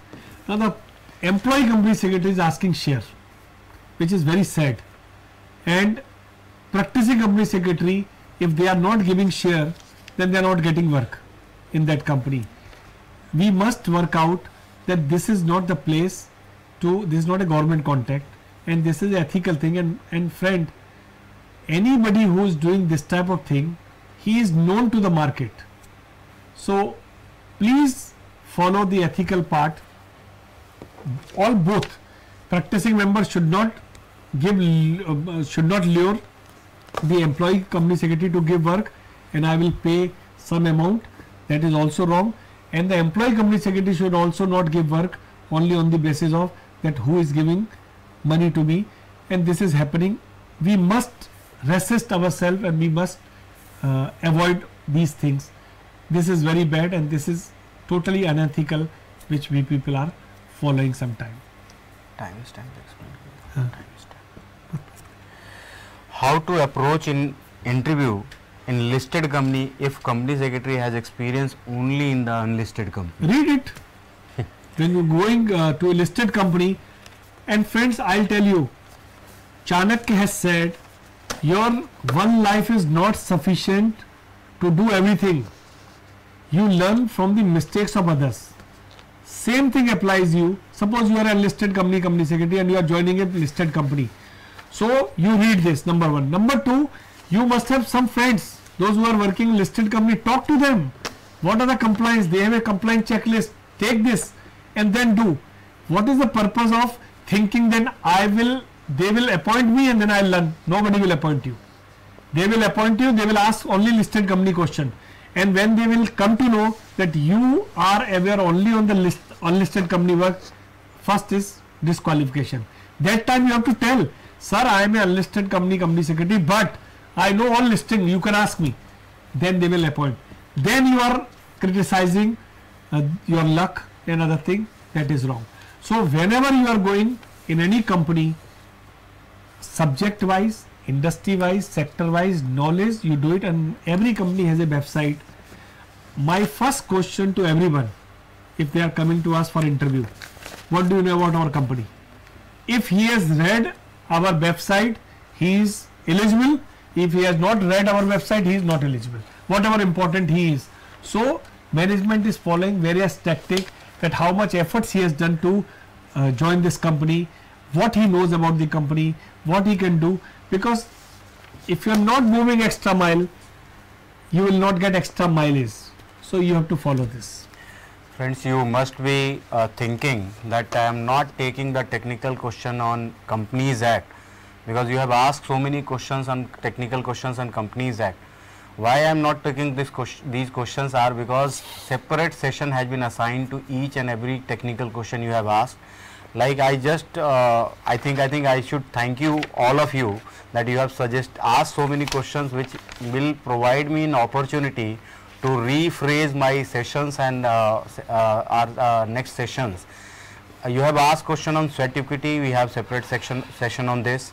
You have asked question on alteration and memorandum and article and conversion of companies, we have separate session on this. Duration of board meeting, of course, and board meeting related question, we have session on SS1, SS2. Loan to director, again we have the session on this.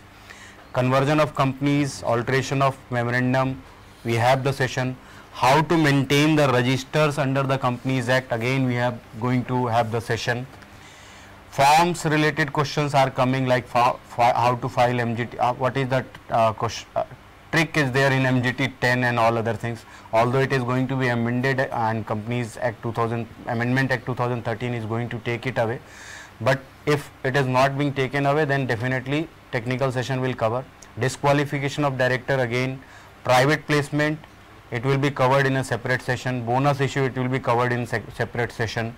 Section 185, 186 related questions, section 188 related party transaction, loan and to directors.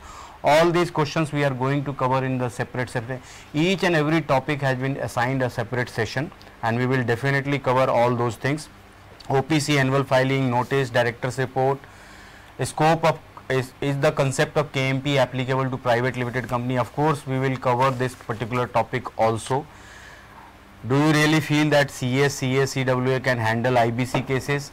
Of course, this is not topic of the Companies Act, but definitely I will ask this particular question from Pawan sir.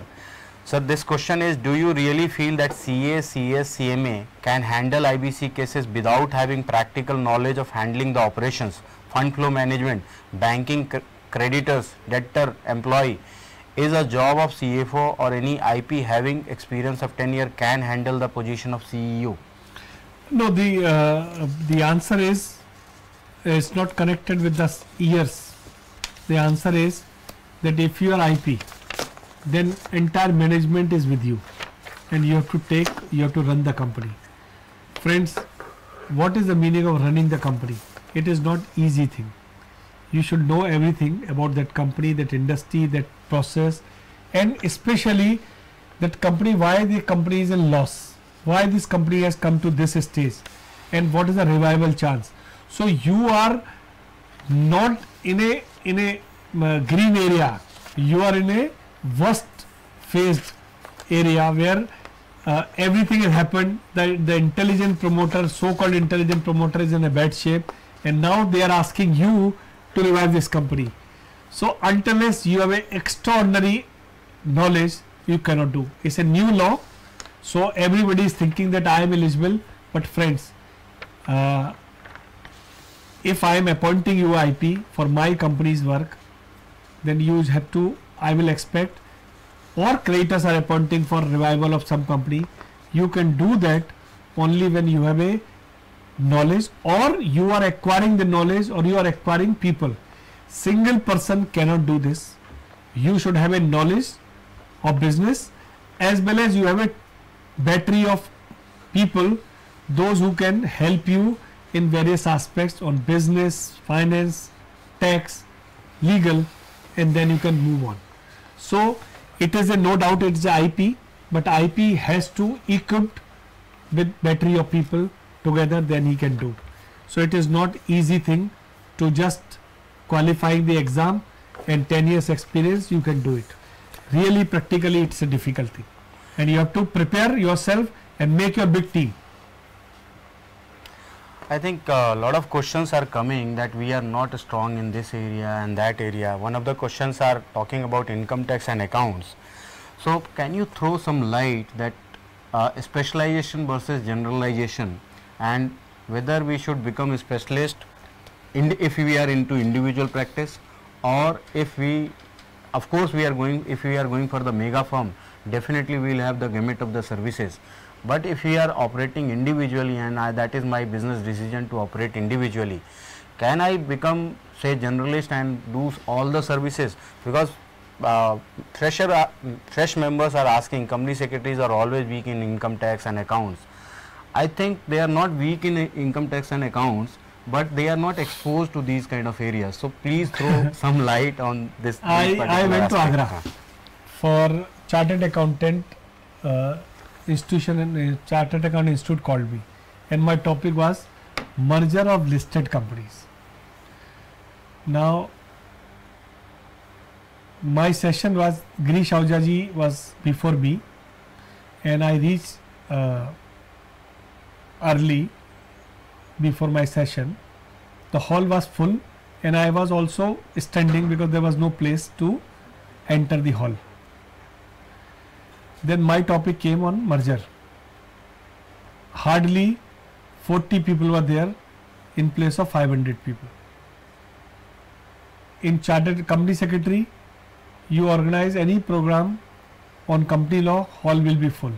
You organize any accounting standard, anything, hall will be half. Failure. And you have to, so the point is, there are two aspects. One is our thinking that what we can do, whether it's our area or not, it's one problem. Number two, sometimes we think that this is not our area and we should not do. Now you want to do merger. I told you do merger. Merger, first aspect of merger, if you are merging two companies and there is no tax planning or no tax advantage or tax disadvantage, merger is failed. So whatever you want to do, there is no advantage in this. So friends, it is not that you learn everything, but you should know the knowledge of all these aspects, FEMA, income tax, basic knowledge. We are not talking about that you should learn the knowledge of each and everything deeply. You should have a knowledge on layman knowledge. Now, if you are merging two company, capital gain tax will be there. If you are merging, whether the carry forward losses will be there or not. What is the business income? Now, one company has a loss, another company has a profit. One company has a business loss, one company has a investment losses. If they are combining, whether it can carry forward or not. All these issues you have to understand. So this is not that you read each and everything of income tax, but basic fundamental points which are connected to your business, you do it. Accounting standard. Now if you are doing merger, how to do the merging of balance sheet of both the companies, accounting standard prescribed. You have to understand this. Some PCS are attaching their disclaimers with the e-forms. I think this is technical question relating to e-form. So we will cover this particular session in the e-form. What are the scope for the company secretaries in area where there are not much companies? In my area, there is very less companies, about 10 to 15. I think they are talking about location. So this is a simple thing. The people are thinking sitting in Jalandhar or Ludhiana or Trivandrum that whatever company secretary role is there which Ranjit is doing in Delhi, they should also. No, it will not. You have to understand the location wise laws also. Like location wise law, the labor law, the excise law, the custom law, or now GST, or some specific law is there. Now take example, go to Kerala. In the Kerala, everybody is going to abroad. Okay, now they require the visa, passport and various immigration laws. Now you have less companies, so you have to go to immigration law. That is also a part. So either you have to move from your location to that location where your type of law is there, okay, or you have to start the understanding the law of that particular place and the need of that particular place and do it. I went to in one program in Punjab and I told them that they asked me the same question, sir, very less companies. So I told, then you go to the private company, you go to the proprietor business, because there is in Ludhiana, Jalandhar, Chandigarh, there are so many different type of industry. So you have to understand. In Ludhiana, I told textile law you have to read. In the textile law, excise law was there. Now till now the excise law is applicable, and then various companies were doing some tie-up business, export import. You have to learn this. So either you have to leave your place or if you are not living the law of requirement of that particular law, you have to learn this. Please discuss. I think we should not discuss this kind of thing on the platform, but since it is a profession related question, please discuss name lending. So throw some light, sir. What are the risk and what are the threat which professionals or freshers particularly are exposed when they are doing these kind of things, and what they should do if they are say forced to do these kind of things? No, there is no force. Number one, you are doing name lending by your choice. If I am telling you that you sign some certificate, that means you have to do everything, whether the contents are correct, behind the content things are correct, behind the content everything is in place, then you are signing. You are not signing just on the basis of the management, you are signing on the basis of your own visit, on own thing or own inspection, then you are signing. Now if you are doing this, you are doing everything on your risk. Now name lending, specifically I came to know that female company secretaries, some of the female company secretaries, those who are not doing some job on practice or they are at home, they have given their name to some senior person or somebody who is not doing. People are targeting basically then. Now understand, this message is to all those who are doing name lending. Now how the name lending is taking place? You are just signing, okay? You are signing paper and on your behalf other person is signing. So friend, when the investigation inspection will take place, you have no scope to say that I am not aware and I am not knowing this. You are 100% liable for this, and fraud definition and imprisonment and penalties in your head. Now class action suit, if because of your signature you proved, you signed that this company's valuation is 200 crore and you have signed on that basis I have invested in that company, and later on came to know that company's valuation is 200 to only 20 crore, not 200 crore. They have wrongly given this or manipulated certificate. Now friend, if I as an investor file a case, now as per class action suit you are also responsible. So now monetary wise also you are getting what, 20,000, 30,000, 40,000 per month, but your penalty may be 5 crore, 10 crore, 20 crore and imprisonment also. Okay, so that way please understand, all those people who were doing name lending earlier, it was not that risky. Now today is totally risky and it is not advisable, not value for money to do this. Government, the new law has come. Earlier government has not taken action, but as per new law the government has started taking action, court has started taking cognizance, and they are not providing any relief to you. It can be arrest also, it can be penalty also, and the penalty which is beyond your capacity to pay, even if you are selling everything of your command. So that way we must stop this. People will lure you, but you have to decide yourself that it is my responsibility, my risk. So it is not the name lending to some other organization you should make responsible. It is a person who is giving his name or her name, they are responsible. So please avoid this. It is not good, it is not ethical also, and we are people who are ethical people that we are saying, so we must follow the ethical part. Sir, I think questions is not coming now, so you can give your concluding remarks and maybe conclude the session with the final words. Correct. Some of the suggestions has came that we should keep session on the listing agreement and other listing related compliances. Friends, we will definitely keep session on LODR, but listing related compliances, what we are doing, wherever in each and every respective sessions like related party transaction, if some say omnibus approval is required as per the LODR, or if say audit committee role and responsibilities are there. So on those particular topics we will cover the listing related compliances also. However, we will definitely keep a session on LODR separately. Yes sir. So friend, it was nice interaction with all of you. My few takeaway, which few advice which I have learned, I just want to share and close this session. Now first is, because I am addressing this point to all newcomers. Now understand this point, that professional mean that we should have ethical practices also. So if you follow the ethical practice, you will be in different league.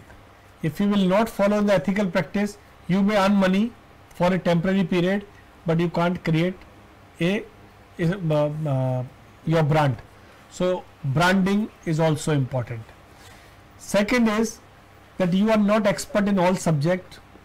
Create your group, make mega firm, tie up with people of different area.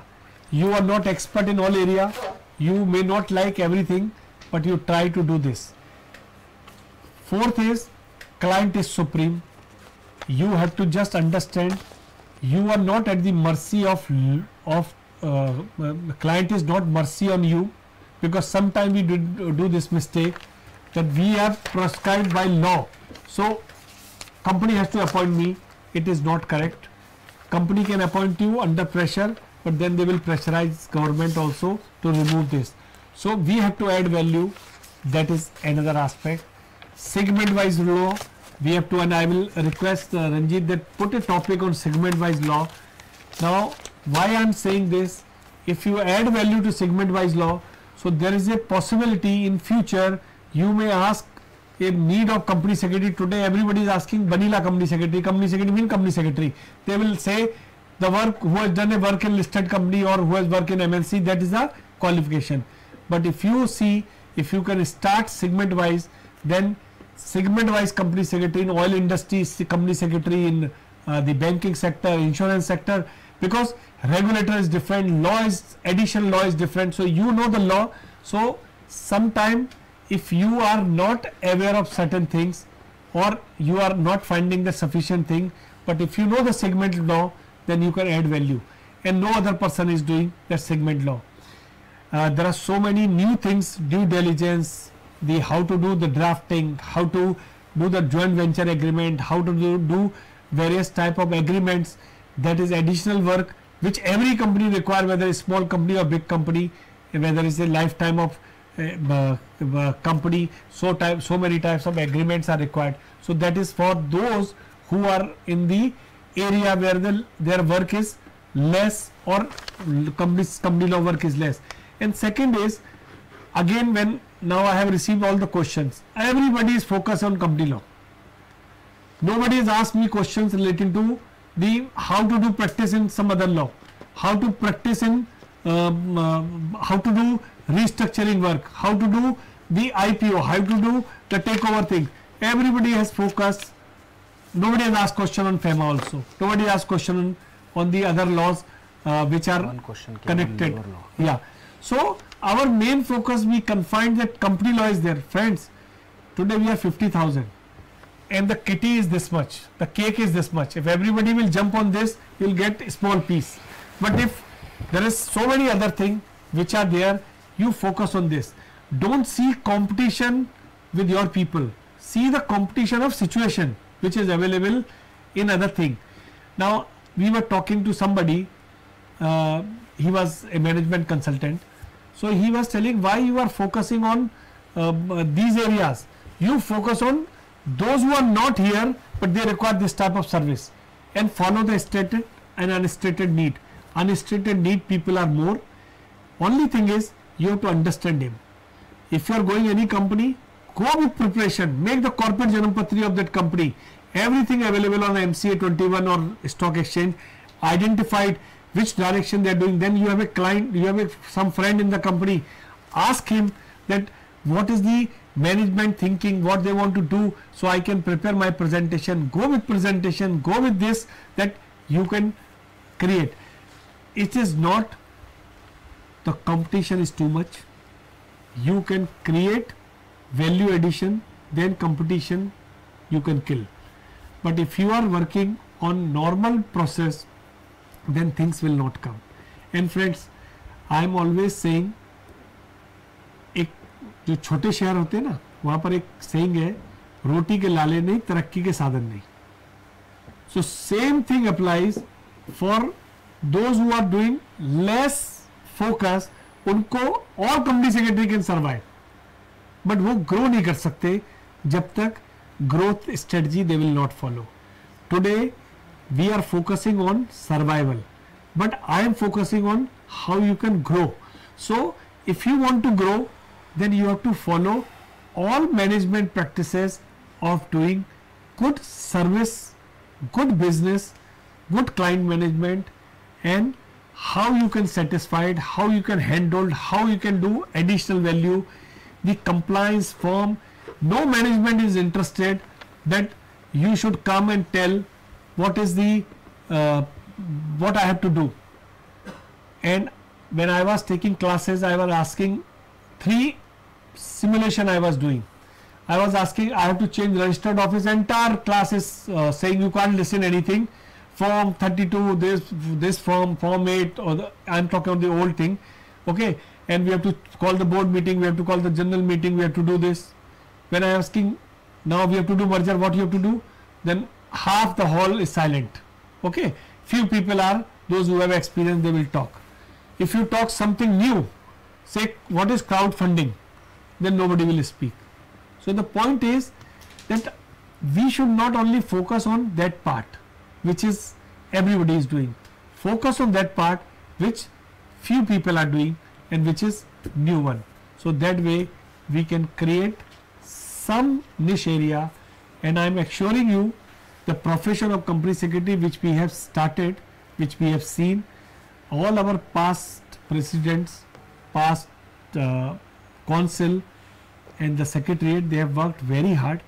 Today I can tell you, the entire company's law 2013, the most important beneficiary is company secretary, and the position of company secretary has just blasted now.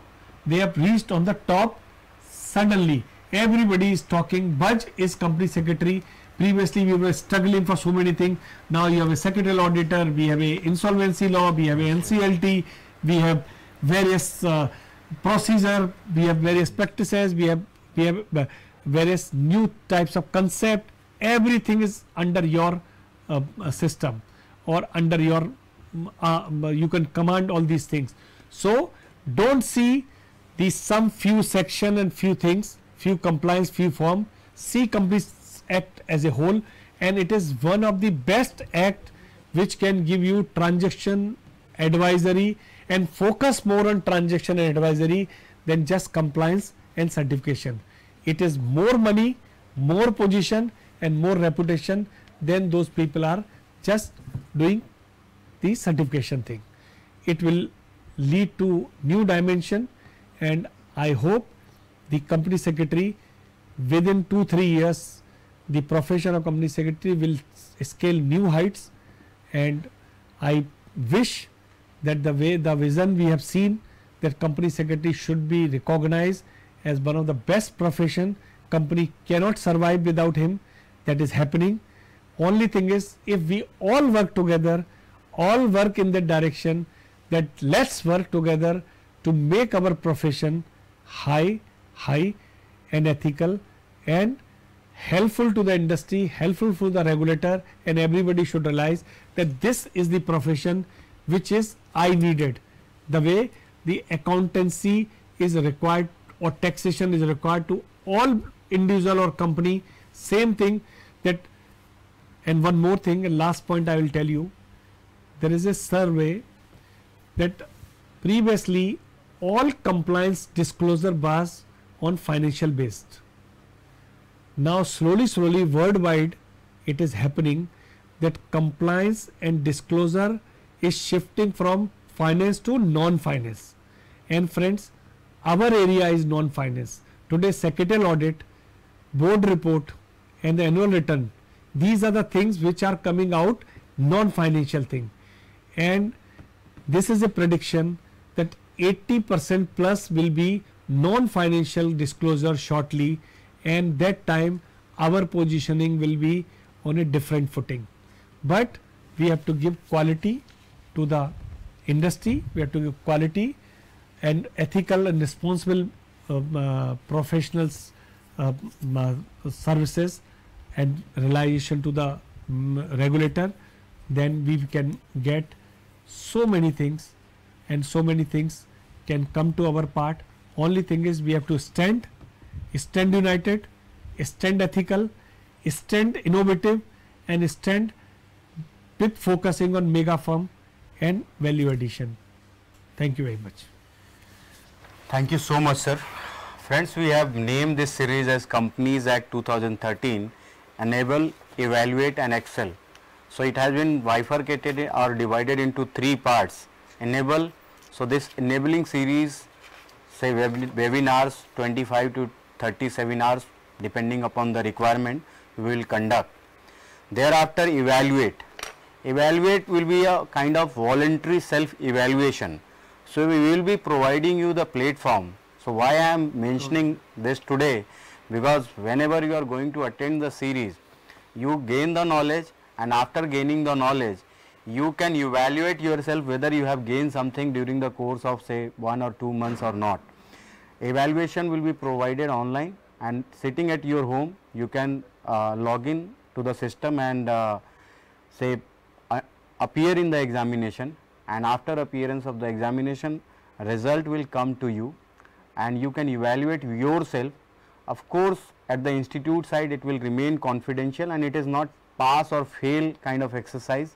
It is just evaluation, and if possible grading may be given A, B, C, D, and there is no nothing kind of concept that we will going to give the pass and fail certificate to anyone. Lastly, we will give the certificate also to the participants who will be participating through this particular webcast. And last point is Excel. Excel means implementation of your things, learning into the corporate world and into your services, so that you can excel in your services and improve your services. Thank you so much, sir, for coming here and sparing your valuable time and thoughts, sharing your practical experience with the members, how to grow in the practice and how to serve the industry in a better manner and become the good KMPs.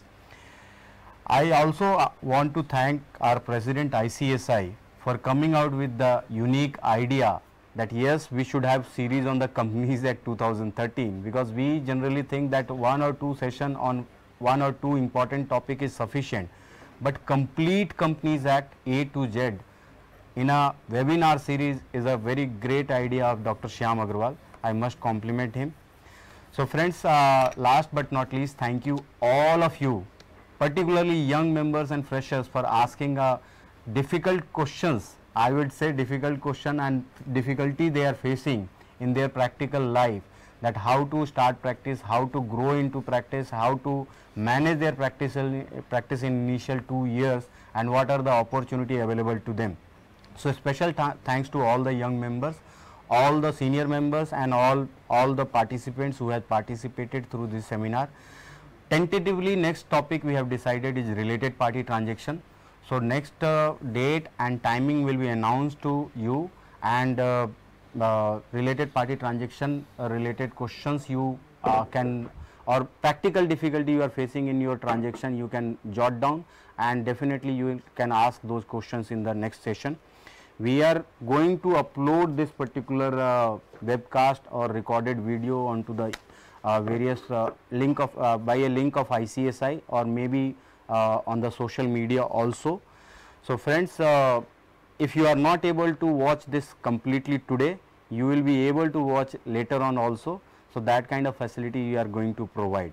Thank you very much for joining this particular webcast, and request all of you to kindly participate in large number in next webcast and coming webcast, and ask your friends and say colleagues to join this webcast, because we want that since institute is doing this effort and exercise, maximum and most of the members should participate and take benefit of it. Thank you very much for joining. Thank you. Sir, small token from Thank you. ICSI side. Thank you. Thank you very much for coming. Thank you. Thank you, sir.